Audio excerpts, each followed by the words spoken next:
Can I just come in, please? Because I think that there is a point there that I really need to come back on. Because it does feel to me like you're almost trying to say that we didn't do anything wrong here. Because you're saying the Prime Minister was lied to, that he was misled. It was all Peter Mandelson's fault. The Prime Minister had a document that said he continued a relationship with a convicted paedophile, right? That is there in the document. He was advised by his national security advisor, Jonathan Powell, by the top civil servants at the Foreign Office, and he didn't listen to them. So you have got to take some responsibility here. Will you admit that the Prime Minister did something wrong? The Prime Minister has taken responsibility.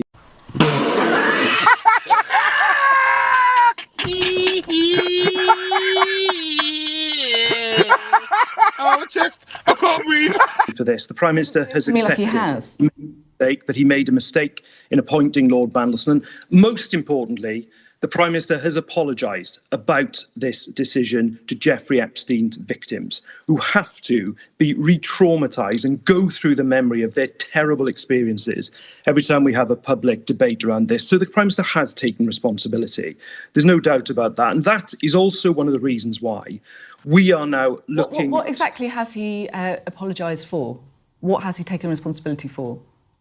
He has apologised for believing what was said to him by Peter. It feels like if you're apologising for being lied to, for me that doesn't really feel like much of an apology. Do you see what is he apologising for exactly? Just for being lied to by Lord Mandelson? Well, it is heartfelt, Sophie. I've known Keir Starmer for many, many years, and I know both in his professional life, but also as Prime Minister, how important addressing violence against women and girls is to him. It's all about the content, right? It's all about what is in these documents. And the first one I want to show you, this is a two-page vetting document that Keir Starmer received. It looks like a lot of words, but just look at these, because this is the key bit here. They reference a 2019 report that made clear that Lord Mandelson and Jeffrey Epstein maintain a particularly close relationship, and that is even after Epstein's conviction for a child sex offence. So it is there in black and white. Keir Starmer was told, he was aware of the ongoing relationship. This is the next one I want to show you here, because it wasn't just the 2019 report. He was also advised by others who raised red flags about the process, including this man here, Jonathan Powell, someone who was knew Mandelson well through the Blair years, also, of course, the Prime Minister's national security advisor. He said the whole process felt weirdly rushed.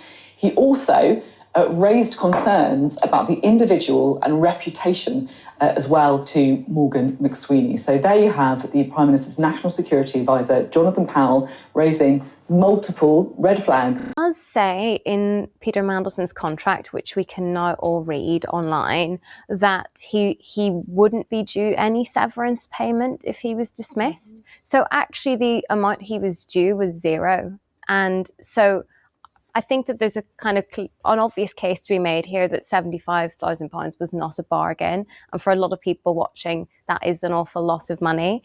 I mean, you can see from reading the documents that Foreign Office officials were worried that this could escalate into an employment tribunal. And there was a sort of, I can't remember the wording that they used, but they basically say that Peter Mandelson is making some sort of veiled threat that, that this could generate negative publicity. But to be honest, I think people might not find it that much of a bargain.